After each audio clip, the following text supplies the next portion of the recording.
j'ai une démarche non conventionnelle dans le domaine de la santé.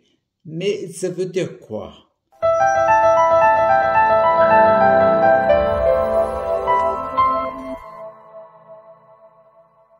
Salut, c'est Chris. Une vidéo au journal de bord. On sait pas, en fait, je te dis, j'ai une démarche non conventionnelle dans le domaine de la santé. Mais ça veut dire quoi? Je t'explique. Concrètement, tu vois, on m'a diagnostiqué une sclérose en plaques primaire progressive en 2013. Ça commence à dater en 2013. Ça commence à faire un bout de temps. 2013, donc on m'a dit ça. Et ce qu'on m'a proposé, je te dis des thèmes de neurologue, de la neurologue. Il m'a dit, moi, ce que je peux vous proposer, c'est un bolus de cortisone. En gros, c'est, pour résumer, c'est 3 grammes de cortisone qu'on t'injecte pour faire baisser les symptômes. Même si c'est louable, j'ai refusé parce que je voulais pas bosser sur les symptômes. D'où ma démarche, je te dis. En fait, moi, je ne veux pas travailler sur les symptômes uniquement. Je recherche, même si on ne sait pas exactement, je recherche les causes. Parce que, et je donne un exemple pour illustrer, parce qu'en fait, peu importe la problématique, ce qu'on appelle une problématique, peu importe l'élément, ouais, le problème, on peut dire,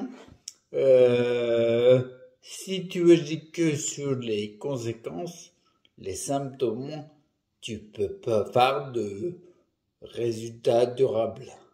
Ça peut revenir, je m'explique. C'est pour ça que je recherche les causes, même si je les connais pas. Il y a un côté, en fait, c'est comme ça. Je fais comme ça tout le temps. Tu recherches d'éventuelles causes, c'est une hypothèse, c'est une croyance, et après tu expérimentes pour vérifier le résultat éventuel. Je donne un autre, après je parle de mes névralgies, pour être concret. Je te parle de l'exemple maintenant ou pas? Je sais que le symptôme peut être chiant, mais en fait je ne veux pas agir dessus tant qu'il n'y a pas de risque vital. S'il y a risque vital, on a intérêt à agir sur ce symptôme. Et pour ça, je pense que la médecine allopathique, la partie conventionnelle, est hyper douée là-dessus. S'il y a un problème vital, on a intérêt à agir sur le symptôme. Par exemple, tu prends la fièvre, la simple fièvre. Si tu as 38,5, c'est pas si horrible. Agir sur le symptôme, c'est pas vital. Par contre, quand tu vois 40, 41, 50, bon, t'es mort à 50 ans. Et quand ça commence à être vital, c'est important d'agir dessus. Moi, je veux pas agir dessus lorsque ce n'est pas vital. T'es content que ça se soulage, mais attention, peut-être que lorsque les symptômes, les conséquences s'atténuent, en fait, on recherche plus les causes. Je vais te dire l'exemple que je disais après. Par exemple, concrètement, devant 2013, après le neurologue, je suis passé voir le médecin généraliste et elle me l'a dit, le généraliste. À un moment, elle m'a dit, elle était pleine de bonnes intentions. Je lui parle de ça. Elle me dit, vous pouvez pas prendre un petit peu de cortisone?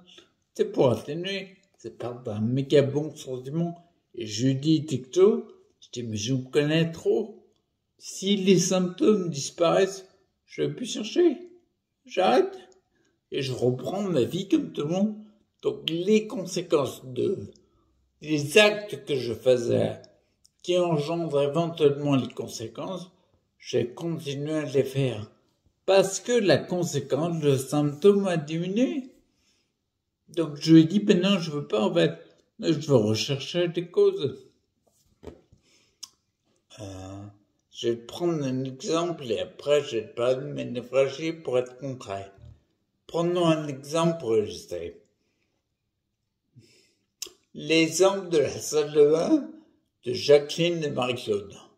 Bon, Jacqueline et Jean-Claude, c'est une fille et un mec. Tu vas comprendre d'où je veux en venir. Imagine Jacqueline est dans la salle de bain, et puis elle remarque que le carrelage se décolle. La faïence se décolle. La faïence au mur, le clage au sol. La faïence se décolle, donc elle appelle Jean-Claude. Jean-Claude! Oh! Tu peux venir? Bon, rien un peu. Elle vient, en fait, elle dit, regarde, la faïence se décolle. Jean-Claude, qu'est-ce qu'il fait? Ni une ni deux. Il fait plusieurs experiments. Il lui dit, en fait, je vais recoller la faïence. Il recolle la faïence. Et 2 mois après, Jacqueline voit que la faïence se redécolle. Jean-Claude! Oh, la faïence se redécolle! Calme-toi, j'ai dit. Mais en fait, il peut recoller la faïence. 2 mois après, Jacqueline va voir que le carrelage se décolle. C'est un autre symptôme, une autre conséquence. Donc, il va recoller peut-être le carrelage. Et là, parce qu'il est un peu plus jeune, Jean-Claude va se dire, il y a peut-être une cause. Et oui, si par exemple, il y a une fuite qui engendre le fait que ça décolle la faïence, que ça décolle le carrelage, tu peux agir sur les conséquences, les symptômes, ça va rien changer. Par contre, si tu agis sur la cause, et en plus sur les conséquences, c'est-à-dire qu'il bouge la fuite, il a vu la cause, éventuellement, il pense que ça peut être ça, il le fait, et il change également le carrelage ne va plus se décoller. C'est exactement le même principe que j'applique. Parce que je pense que ne pas trouver les causes, ben c'est un non-sens à mon niveau. Je pense que c'est pas logique. Alors en plus, quand j'ai vu que le 3e principe fondamental de l'Hippocrate, c'est toutes les causes à main. Trouver la cause, bah c'est devenu mon pote en fait.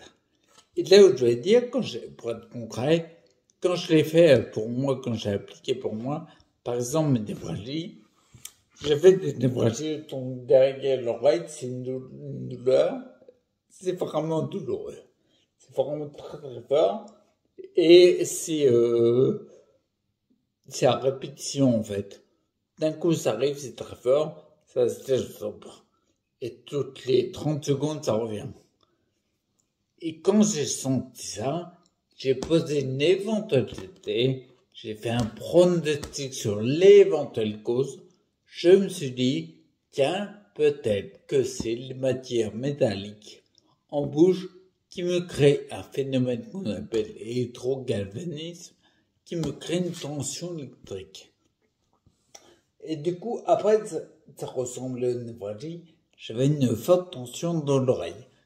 J'ai fait le nécessaire pour enlever les plombages notamment.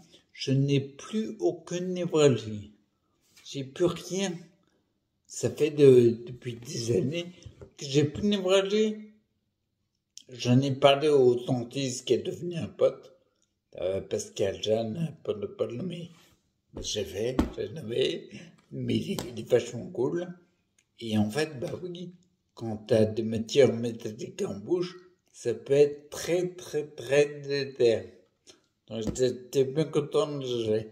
Et une fois là, j'ai agi sur une éventuelle cause et ça a enlevé complètement la conséquence.